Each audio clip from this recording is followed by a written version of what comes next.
Brook Forest Voices presents From the Edge of the Cliff, Understanding the Two Phases of Recovery and Becoming the Person You're Meant to Be, by Dawn V. Obrecht, M.D. Read by Tara Saltzman. Author's note. You will note that I have opted to use the words addict and alcoholic almost interchangeably, as alcoholics are simply alcohol addicts. Some alcoholics use only alcohol, but many use other mind-altering drugs and processes. I emphasize being completely drug-free, whether you call yourself alcoholic or addict. To that end, I also use the terms clean and sober together and interchangeably, knowing there is an element of redundancy. If this is inconsistent with your own reference points, I invite you to mentally substitute your own language. While I am keenly aware that there are members of both NA and AA who sometimes bristle at the crossover of the terms alcoholic and addict, clean and sober, I have written this book for a wide audience and attempted to be inclusive. In my own journey of 28 years in recovery, I have been blessed by being offered inclusion, acceptance, and love in all fellowships. I wish the same for you. Introduction. At the time, it seemed like a perfectly natural set of choices. If you are an addict or no one, maybe you can relate. Choice number 1.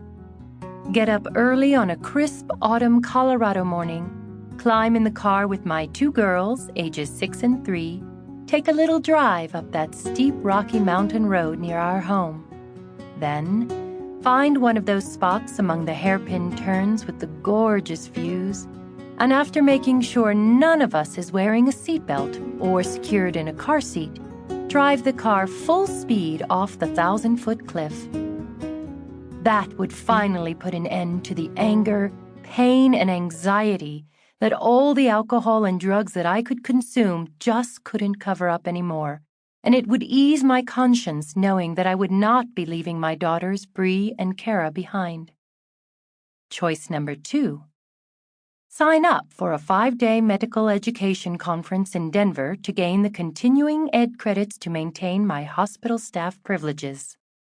I could drink as much as I wanted because I'd be staying in a hotel and would not have to go home at night and pretend to be a responsible mother. Oh, and maybe I'd sign up for that section on alcohol and addiction. You never know. I might even learn something about my father and mother's drinking problem. Thank God, some power greater than me steered me to choice number 2. Did I drink during those 3 days and nights? You bet. But I did show up for that afternoon panel on addiction presented by a warm, personable physician named Blair Carlson. And when Dr. Carlson finished his slideshow, my eyes fixated on the final panel of his professional credits, Graduate Peer 1 Treatment Center. After his talk, I joined the many attendees gathered around him, and when it was my turn in line, he made clear, direct eye contact with me. Something in that look pulled me in. I asked if I could visit his treatment center, and several days later, after the tour, he asked me if I had any questions. It's been very helpful to see what you have here, because I have some friends who may have problems with cocaine. I began, already choking back the tears. And maybe, I think I might have a problem too. Of course you do, he replied calmly. Why else would you be here? And on that pivotal day in October 1983, I dissolved into a pile of tears on this wise, compassionate doctor's floor.